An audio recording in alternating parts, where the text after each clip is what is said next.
Oh yeah. How are you? I'm good, thank you. Hello. No, that's fine. Good. No worries. What's your name, mate? Pardon? What's your name? My name's PC Evans, by the way. And your shoulder number? 326 Sierra November. No worries. Lovely. And yourself? Yeah, PC Rab 1895. No worries. Perfect, thank you. No worries. We just, you know how it is. We know you can feel money. It's all good. I thought I'd come and have a chat with you outside live. No worries. Introduce That's myself fine. and everything. That's cool. Good. No worries. What were you up to today? Just having a film or just probably? Just a bit of filming, yeah. Lovely, no worries. Just obviously aware, there's no rules, there's no law if you're not filming, you know that. You can film anywhere you want, everything else. Just be aware, you know, it's emergencies coming in now. We don't want you to... I won't obstruct any vehicles, so Good, don't worry about that's that. all that we're That's worried fine. about. No worries. Alright, good. How's your day been anyway? Yeah, pretty good. Yeah? Yourselves? Yeah, no, alright, to be fair. We're a bit busy, but we've got a little half hour just to do some paperwork and everything and try and sort out that, I think. No worries, that's cool. I mean, the weather's not that great. 1 minute it's summer, the next minute it's winter, isn't it? So have you been stationed here for long? So I've been stationed here since I started the job. The conversation begins on a calm note, with a simple exchange between the officers and the interviewer. There's a relaxed tone, almost friendly, as they greet each other and ease into the discussion. It doesn't feel like an interrogation. It feels more like a genuine attempt to understand the people behind the uniform. Okay. So 4 years, just under 4 years. Okay. So yeah, I've been based on the ERPT. So basically our response team, you know, when the car's coming in and out and Yep. going to calls. So yeah, I do that. So yeah, we're in a car today, but obviously we'll come back to some paperwork and have a little break if we can. If we can fit it in. I've got one question for the two of you. Yeah. Okay. And if you can answer it separately, it'd be great. Yeah. Okay. At this moment in time, when you look at the people that live in the local area, Okay. would you say that the police around here in Bromley are actually disconnected from the local people? I would like to think, well, I'll go first, obviously. I enjoy speaking to people and obviously coming out, interacting and everything else. I'd like them to think that I'd like to think we're not dislocated from each other. But I mean, it happens, you know, you get different people going to different calls, different kinds of police officers, and, you know, we've all got our... As the discussion opens up, one officer shares that they've been stationed in the area for nearly 4 years. They explain how their role mainly involves responding to calls, constantly moving from one situation to another. It's a demanding job, often leaving little time for rest, but it gives them first-hand experience with the community. All got to be professional and be fair and certain with everyone. However, it does happen, but I feel that when I go to calls, I like to make sure that they know that whatever we can do, we'll be there for them. And, do you know what I mean? As much as we can do within our hands. Do you know what I mean? Yeah. It helps. You know, it helps that I'm common as muck as well for me, Sandon. So it helps to have a chat with people. You know, Yeah, we're that's all cool. people at the end of the day. We might have a uniform, but and you know, we have to go by certain guidelines and rules and the law. But you know, we're all people at the end of the day, and I think that people should be just treated with respect and vice versa. Yep. Doesn't matter what kind of uniform we have on. We're here to protect people at the end of the day. Some people don't like us, but you know, it is what it is. We've got a very thick Yep. skin. If I'm nice to them, then they're nice to me. We're good. Exactly as it should be. And that's how Exactly I, as it should be. Yeah, exactly. What's Yeah. your name? Sorry, Lauren. My name's Lauren. The interviewer raises a critical question. Are police officers in the area becoming disconnected from the public?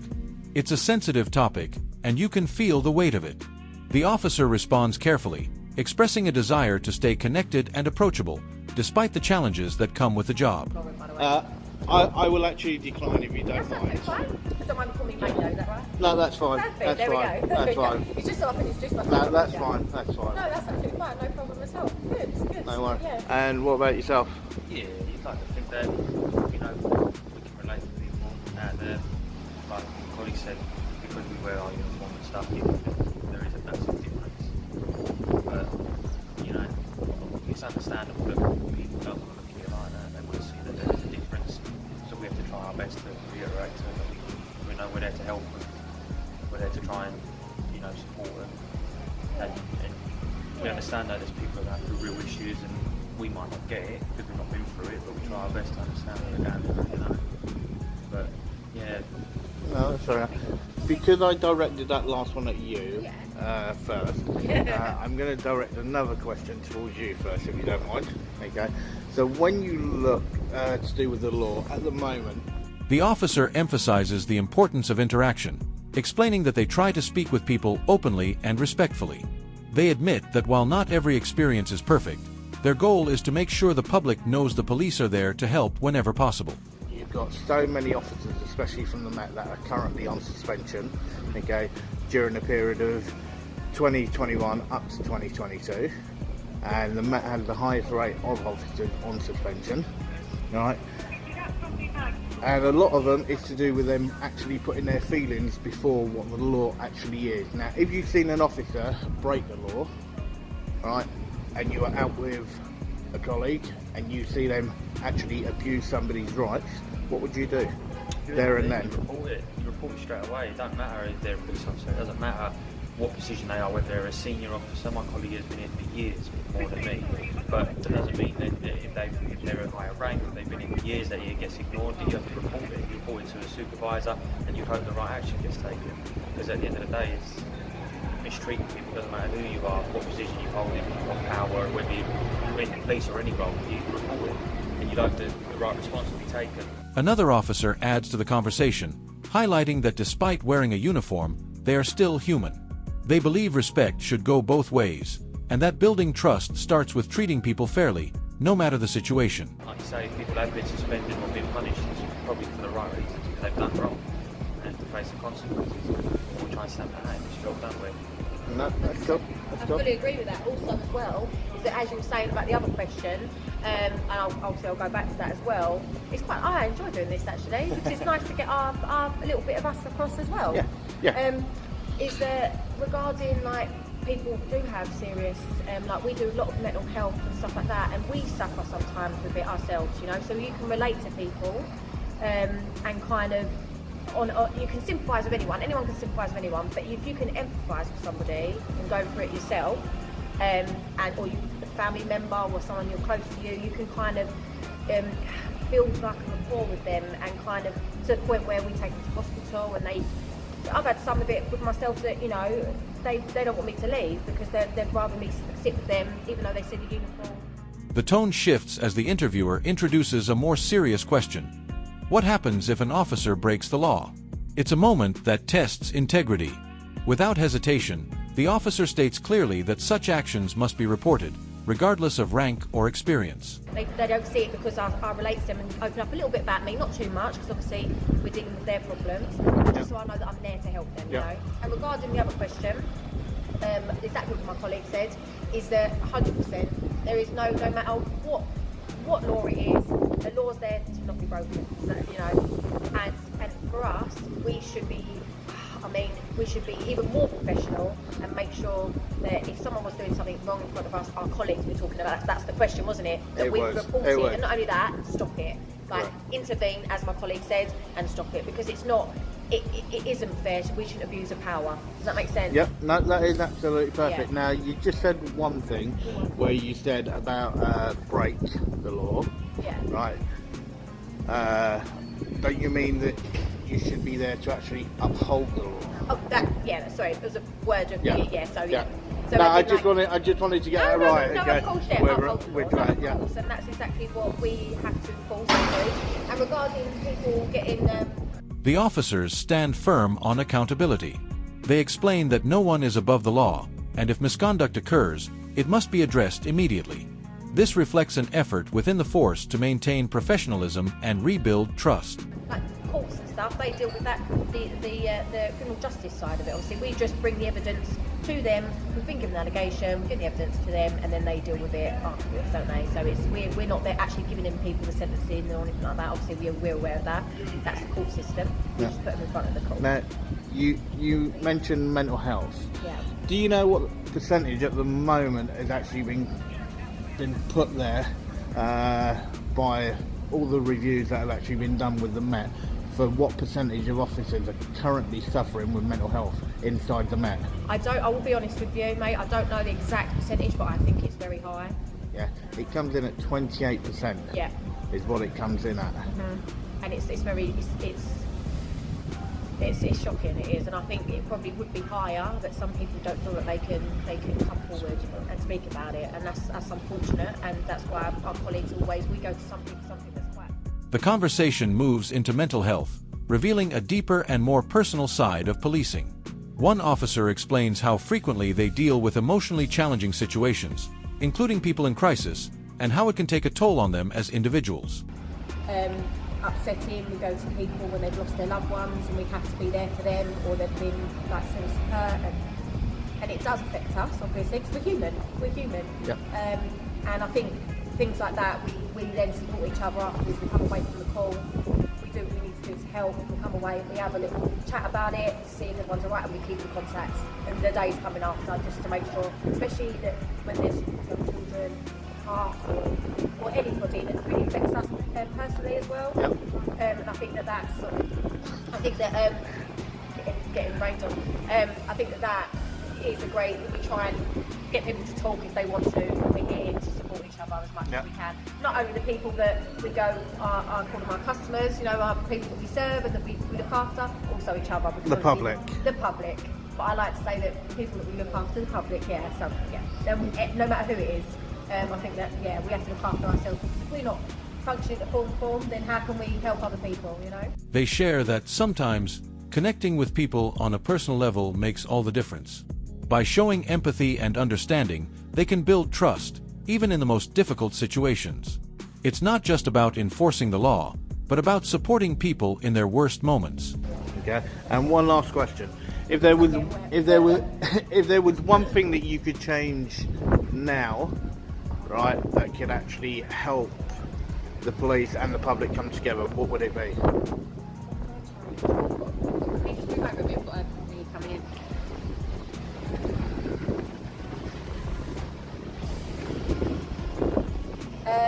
It would. What would mine be?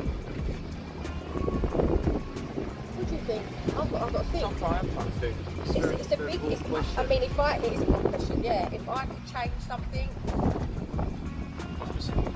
Yeah. The public. You mean like? You mean? Yeah, to actually bring them together.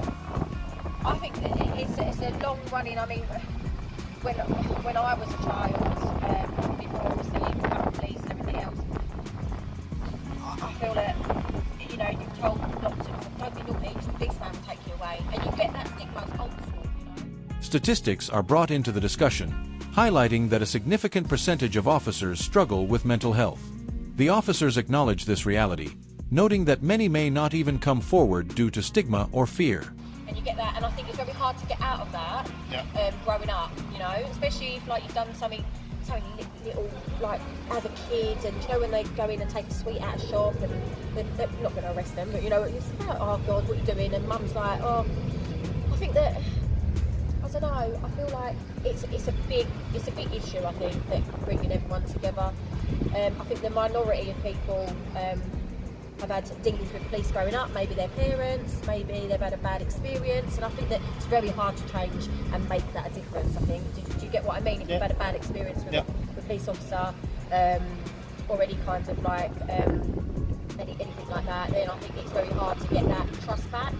And I think no one's ever going to fully trust anybody. I think we're all human, we all make mistakes at the end of the day, but we will, obviously, like I said, we're here to try and help as much as we can, and support in anything we go to. It could be a massive range, you know. But yeah, I think that it's going to be a difficult thing, but we're going to try and do it. If I can change one person's mind. They describe how they support each other after difficult incidents, talking things through, checking in on one another, and making sure no one is left dealing with trauma alone. It's a reminder that behind the badge are real people facing real emotional challenges. In my whole of my career, of how they see police, then I've done my job. Does that make sense? If I could change everybody's mind, then fantastic. Yeah. But we know that that's not going to happen. We can't. Yeah. Now, if I could, that would be. I think I should be crowned if I could. But unfortunately, I can only change a certain amount of people. And just how I deal with them. It could be victims. It could be people that have been arrested. And I'm not there to judge them. I'm literally there. But this is what we've got. It's your time to have your say when you get interviewed. You know, I'm not going to judge you for that. You go to the courts, and then they're judges. They're the ones that do that, not us. You know. But you know, you get bad eggs everywhere, unfortunately. But we'll try and change that. There is good officers out there, shall we say? Yeah. I know. Well, that's the whole point. As you know, there are a number of people that go around filming at different stations. Of course. And the way that I see it is, it's not just about showing the bad, it's about actually trying to show people how many good officers are also out there. The interviewer then asks what could be changed to improve the relationship between police and the public. one officer reflects on how past experiences shape public perception, explaining that a single negative encounter can impact trust for years. 100%. So it's not always about trying to actually go, oh yeah, look what's bad. Okay, you have to show the good with the bad. Always. As far as I'm concerned. Yeah, I totally agree. I absolutely 100% agree with you. I 100% agree with you. Okay. So, what would you change? You thought you were going to get away with it then? I was thinking maybe like long-term support. You know, when we deal with people, I feel like, especially because we're on the response team, so we tend to go to things, deal with it, walk away, and that sort of bit. We have like safe neighbourhood teams of people that deal with victims long-term in forms, but sometimes, there's people out there that have ongoing problems, whether it's their mental health, whether it's things they can't escape, and they might need a little bit more long-term support, whether that's someone they can liaise with continuously, you know. That isn't easy, it's not practical, you know, whether we can have enough people to support everyone, we don't know, but yeah, probably it would be nice to have, you know. They admit that rebuilding trust is not easy. It takes time, consistency, and genuine effort. The officer explains that even changing one person's perception during their career would feel like a meaningful achievement. For our victims, we walk away, we deal with the initial incident, remove that risk, you know, help them in the meantime. But then to stop that occurring again or anything else, you know, it would be nice if there was support for that. Yeah, I'd say that's That's what really we want, don't we? good. No, that is really good. That is really good. Right, the only fault I've got, is you both had your body cameras on, and not one of you actually informed me. Do you know what? You're very true. I thought you see me put it on when I came over, so I didn't even. To be fair, I didn't realise that you was actually filming, even though you got your hands up there. So we can go both ways. But if you'd asked me, so apologies. Yes, I have been filming. It's just because obviously that's what we come out to do. If you feel, can you just sorry? You can't get it. You obviously can't get it. You obviously can't get it. But yeah, apologies for that. I mean, again, we'll make mistakes somewhere. We'll regarding something something little like that. So. Because I knew that you was being quite open with me. I will come and have a chat with you, whatever. It's exactly as it should be. The way that... Another suggestion comes forward: long-term support for victims. The officer explains that while they often respond quickly and handle immediate issues, there isn't always enough follow-up support to prevent problems from happening again. I see it, and I think what the public want, is every officer should be approachable for any question. Always. Any question. Always. Now, where we've actually, as you know, we have the phone of disconnection, the yellow phones at every single police station. Now, you know yourself, when you were younger, the amount of police stations that were open to the public compared to what there is now. Oh, yeah. Right? And to be told by an officer in uniform, go and report it by using the phone and calling 101. Yeah. That's not the way it should work. No, I get that. Okay? And anybody should be able to report any crime, any incident to any officer on duty. Yep. Full stop. Yep. And I think that that's a big shame, the amount of stations that are being closed down and being taken away from the public. Sorry,